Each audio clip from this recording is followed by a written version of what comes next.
ایک سنت اور ایک فرق سمجھ لیں، ایک سنت اور ایک حدیث اور سنت میں کیا فرق ہے؟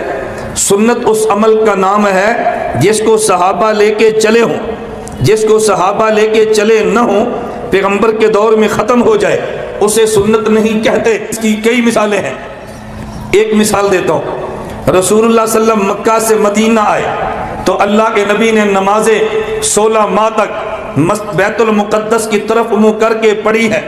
اب دنیا میں کوئی مسلمان بیت المقدس کی طرف منہ کر کے نماز پڑھنے کے لیے تیار، حالانکہ اللہ کے نبی نے پڑھی ہے۔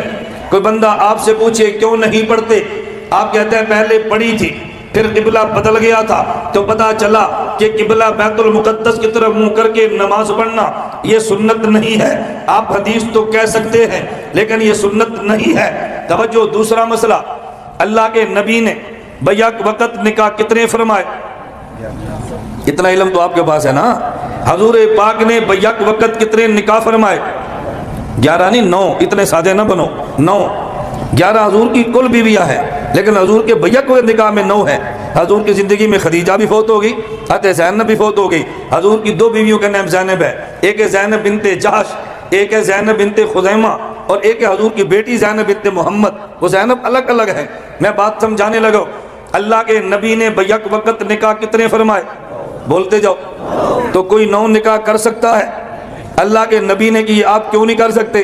تو جو بندہ یہ کہے سنت وہ عمل جو نبی نے کیا، آپ کو نبی نے 11 نکاح کیے، امت کے لیے 11 جائز کیوں نہیں ہے؟ کہیں گے نبی کے ساتھ خاص ہے، امتی نہیں کر سکتا، تو پتہ چلا سنت کا صرف معنی یہ نہیں ہے وہ کام اللہ کے نبی نے فرمایا ہو، صرف معنی یہ نہیں ہے۔ صحیح بخاری اٹھا کے دیکھ لے، اللہ کے نبی نے کھڑے ہو کے پیشاب فرمایا، لیکن کھڑے ہو کے پیشاب فرمانا یہ سنت نہیں ہے، یہ ضرورت کے تحت ہے۔ تو سنت کا معنی وہ عمل ہے جس کو پیغمبر کا صحابی لے کے چلے، حدیث اس عمل کا نام نہیں ہے جسے پیغمبر کا صحابی لے کر چلے۔ بات توجہ سے سمجھنا، ہم آل و سنت ہیں، آل حدیث خود کو نہیں کہتے۔ جو عمل ختم ہو گیا وہ بھی حدیث ہے، جو چل پڑا وہ بھی حدیث ہے، لیکن جو ختم ہو جائے وہ سنت نہیں ہے۔ ایک فرق بلکہ 3 فرق سمجھ لیں۔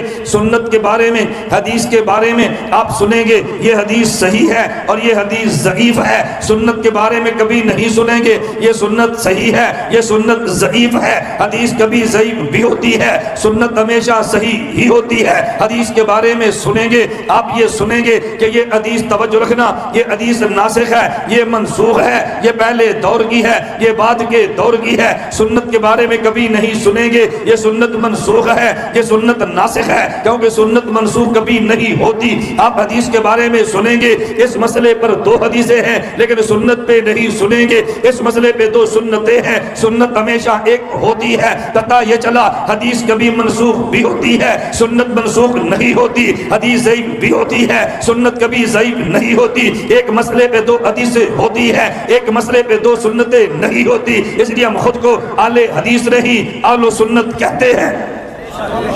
کیا کہتے ہیں؟ آل و سنت یا آل حدیث؟